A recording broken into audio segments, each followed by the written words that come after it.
people always say about how would we upgrade? What does an upgrade mean? And of course, in reality, it depends where you are today. If you're upgrading from the version last year to the version this year, that's different than upgrading from the version in 1996 to the version.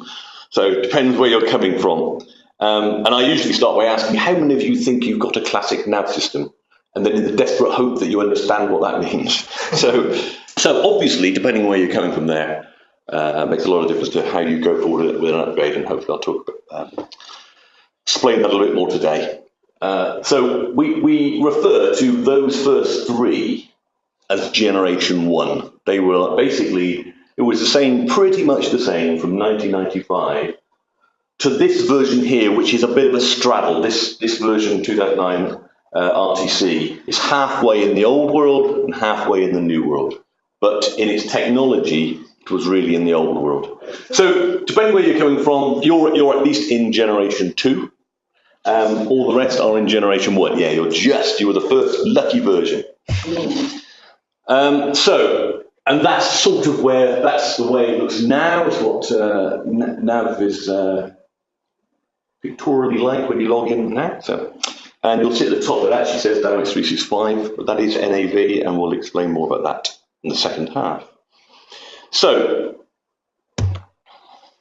I spend the first part explaining reasons why you think you should upgrade and you probably shouldn't. Okay, that's my opening starting point. Is people often think they should upgrade and they don't, because the reasons are not valid and they could do other things. So I want to go through a little bit around this, because people have interesting feedback and reasons for doing an upgrade which are not always logical.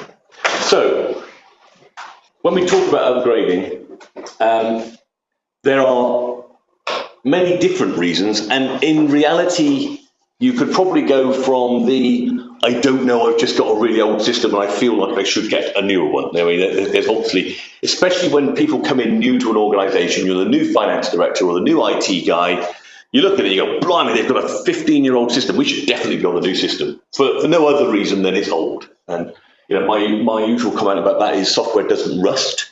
If it does the job 15 years ago, it still does the same thing now. Like it to look differently, and most of that is about our expectation. We think it should look different. But if it did the job and you're the same company, it's probably still doing the job now. The most common reason when we talk to people, they'll have a number of reasons, and the most common is nearly always, my system is slow, performance is bad. It's generally, they've got a 10 to 15-year-old system. It's got loads of data in. They've never had any performance work carried out on it, and therefore they think I should upgrade because it'll be quicker. Okay, it's probably the most common of all the reasons. And so as part of this sort of myths and truths, if the only reason you were upgrading is that your system is slow, you can definitely spend an awful lot less money and get your system sped up. I would say that uncategorically. We've never seen a system that is slow and needs to be sped up that you can't speed up by doing some stuff a lot cheaper than doing an upgrade. Okay, so if that isn't your reason, there's all sorts of things. Invariably, it's poor indexing on the database, which you never noticed over the first couple of years, but as data gets bigger and bigger, those inefficiencies of lack of indexing are things that you could easily solve when you identify them and easily speed the system. One of the reasons that people's new system is faster than their old system is when they go into an upgrade project, they buy new hardware. So just buy some new hardware for your old system. That's a very cost-effective way of speeding up your old system. Hardware's cheap these days. There are things at the database level, the SQL backend. Upgrade your SQL to the latest version of SQL. You'll definitely get improvements. There are some small upgrades that we'll talk about on the next couple of slides. There are, again, quick and easier ways to get performance in your system. A slightly bigger thing is to do something about the data. We had one customer, Foot Asylum, very large retailer, 100-odd stores, very big database, grown, it's about 15 years old system, grown with every single pair of training shoes they've sold for the last 15 years.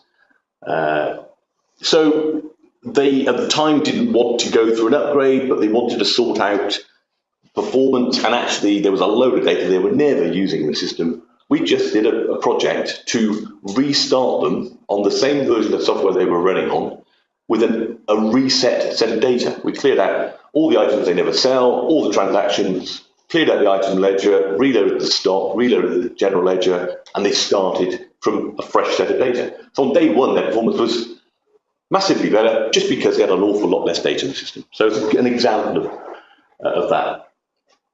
So performance is definitely something you can pay money and get solved. Often people say they want to be on a more standard version.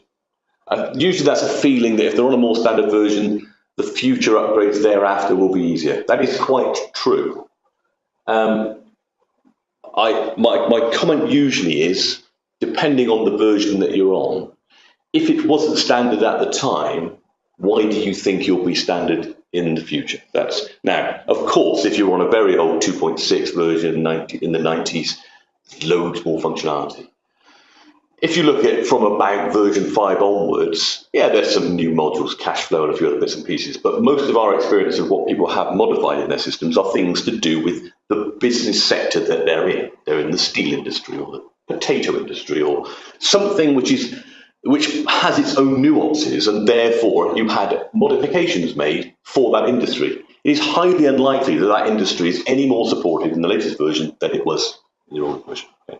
So it's a perfectly good thought, and often people will say, well, actually we had modifications for something, but in reality it's not that important. We know with hindsight it's not that important, and actually we could use the standard and just accept that it's not quite as good as the thing we had modified. That's a perfectly valid approach. So often you realise you could have used the standard functionality, would have been quite as good, but it does mean you would have saved a whole bunch of modifications. But just being careful about can you really get to that more standard version is an important point. Often people want to upgrade because they want to get a new, like they want to redo their chart of accounts, they want to redo their product structures, and so on. That's very similar to the My System is Slow one. If that was the only reason, if you said, we've got a new accountant, he wants to have a new chart of accounts and a new dimension structure, it's quite a big thing to say, therefore we should upgrade everything, just because this guy wants to analyse the accounts differently. Again, you could do a piece of work to simply do that piece of work. Redo the dimensions, redo the chart of accounts, write some converting from the old structure to new structure. So it's true that as part of the upgrade, you get that opportunity, and that's a good thing to do as part of an upgrade, is to rethink about those structures and so on. It wouldn't be the only reason you need to do it, would be my point. Broaden usage to other users is quite an interesting one. So often people have got a bunch of users who in the past were not ERP users, but we want them to start consuming information. Matt's going to talk a little bit later about sort of the generational expectations now. People that are in their 30s or whatever just expect when they come to work for you that they can access the information on their mobile phone. Why wouldn't they? They can access everything else on the mobile phone. So often people want to start using handheld terminals for maybe, delivery drivers to get signatures on the deliveries, expenses to be put on, and take a picture of your receipt and put your expenses on using a mobile phone. There's all manner of things that you can do that broaden the usage for people who are not normally ERP users.